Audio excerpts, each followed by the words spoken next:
mendapatkan kembali kompensasi dari 110,45 triliun.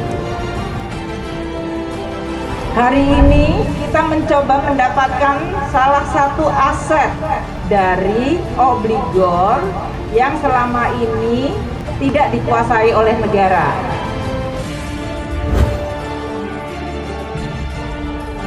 Saya akan terus meminta kepada tim untuk menghubungi semua obligor ini, termasuk kepada para keturunannya. Tepat sekali dilakukan oleh Sri Mulyani, sekarang Menteri Keuangan, betul, aset harus dibalikan. Kalau nggak dibalikan, negara rugi. Kita kapan selesainya BLBI ini? Mereka obligator yang licik dan picik. Terkait penyerahan aset-aset obligor dan debitur yang telah diakuinya sendiri di dalam akte pengakuan utang Master Recognition Agreement. Pemerintah mengharapkan para obligor atau debitur hendaknya memenuhi kewajibannya untuk menyelesaikan hutang-hutangnya kepada negara. Tidak ada yang bisa bersembunyi, karena di sini daftarnya ada dan Anda semua punya daftar. Jadi kami tahu, Anda pun tahu. Dan oleh karena itu, karena waktunya sudah sangat panjang, tentu kita tidak lagi mempertanyakan niat baik atau tidak, tinggal mau membayar atau tidak. Perlu kami tegaskan panggilan kepada Tommy Soeharto untuk menyelesaikan tunggakan hutang kepada negara terkait BLBI. Sekitar 48 obligor dan debitur yang punya hutang kepada negara sebesar 111 triliun. Bernyali besar, Jokowi kejar utang Tommy Soeharto lewat Satgas BLBI.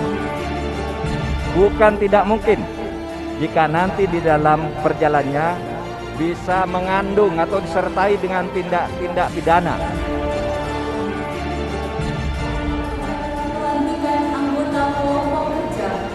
Satuan Tugas Penanganan Hak Tagih Negara Dana Bantuan Likuiditas Bank Indonesia atau BLBI, bentukan Presiden Joko Widodo, menyabet salah satu terah cendana yang tak lain tak bukan ialah Hutomo Mandala Putra atau Tommy Soeharto. Dirinya diminta memenuhi panggilan ke kantor Kementerian Keuangan untuk menyelesaikan tunggakan utangnya sebesar 2,612 triliun rupiah yang berkaitan dengan PT Timor Putra Nasional. Ada yang di Bali, ada yang di Medan, semua kita panggil dan semua harus membayar kepada negara karena ini uang rakyat. Rakyat ini sekarang sedang susah. Pemanggilan tersebut dilakukan oleh Satgas BLBI melalui publikasi media massa ditandatangani oleh Ketua Satgas BLBI, Ronald Silaban. Selain Tommy, Satgas juga memanggil Roni Hendrato Rono Wicaksono. Mengapa pemanggilan Tommy dilakukan melalui media massa? Menurut keterangan Menteri Koordinator Bidang Politik, Hukum, dan Keamanan Menko Polhukam Mahfud MD, pemanggilan melalui media massa dilakukan karena pihak tersebut telah mangkir sebanyak 3 kali. Yaitu orang yang sesudah dipanggil 1 kali tidak datang, dipanggil 2 kali tidak datang, kita umumkan di media.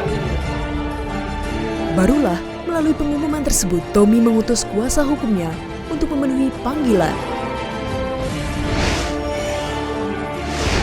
Lalu Tommy itu mengutus kuasa hukumnya. Jadi datang, bukan tidak datang. Kalau tidak datang kita cari.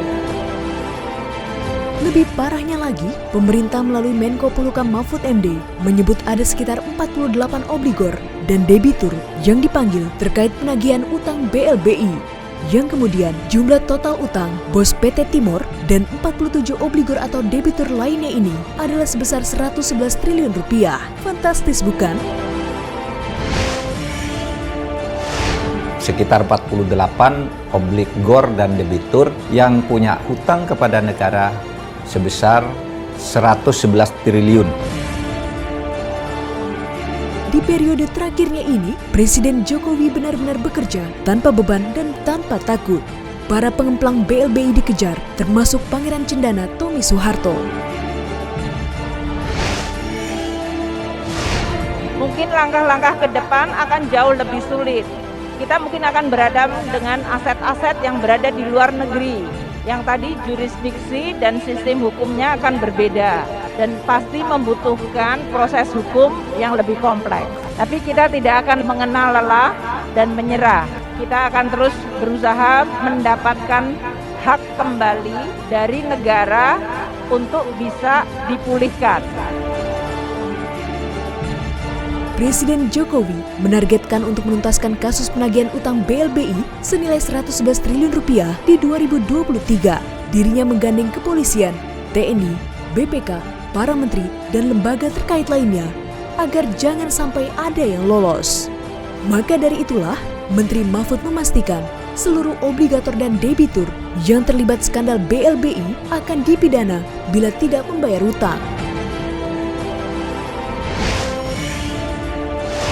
Kalau secara perdata dia mangkir lalu harus belok ke pidana karena data palsu, lari, bersembunyi. Misalnya asetnya yang sudah dijaminkan negara ternyata diklaim orang lain. Kemudian saham-sahamnya juga sudah berpindah ke orang lain. Nah itu kan nanti bisa jadi pidana ya. Mahfud juga menjelaskan ada beberapa kriteria yang bisa mengarahkan persoalan ini ke pidana. Di antaranya, memperkaya diri sendiri, orang lain, atau korporasi, kemudian merugikan keuangan negara, dan dilakukan dengan cara melanggar hukum.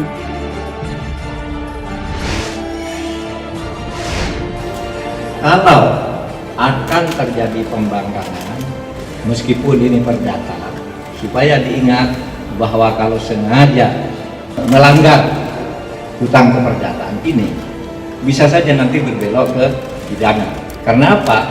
Karena kalau dia sudah tidak mau mengagih hutangnya atau memberi bukti-bukti palsu atau selalu ingkar, itu bisa saja nanti dikatakan satu, merugikan keuangan negara, dua, memperkaya diri sendiri atau orang lain, tiga, melanggar hukum karena tidak mengakui terhadap apa yang secara hukum sudah disahkan sebagai hutang, sehingga bisa saja nanti berbelok lagi ke korupsi. Bukan hanya itu, pemerintah juga akan bersikap tegas kepada para obligor dan debitur yang tidak patuh melaksanakan kewajiban membayar utang dengan salah satu langkah yang akan ditempuh, yakni melakukan pemblokiran rekening keuangan mereka. Hal ini diungkapkan oleh Menteri Keuangan Sri Mulyani.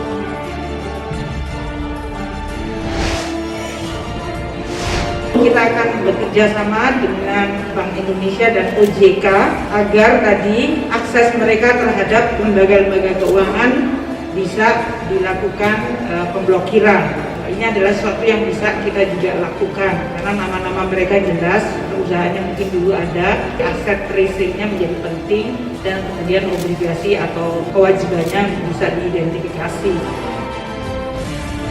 Diketahui, pada tahun 2018 lalu, tabu genderang perang juga pernah didengungkan oleh pemerintah Indonesia melalui Menteri Keuangan Sri Mulyani memenangkan gugatan pemblokiran uang senilai 1,2 triliun rupiah yang dimiliki oleh PT Timor yang dikelola oleh Tommy Soeharto. Saat ini, apa yang dilakukan pemerintahan Jokowi adalah hal yang tak mudah. Gesekan-gesekan sudah dipastikan akan bermunculan setelah ini. Untuk itulah, selama yang dibuat Presiden Jokowi adalah untuk kebaikan bangsa, kita sebagai rakyatnya patut mendukung dan mengawal seluruh program kerjanya.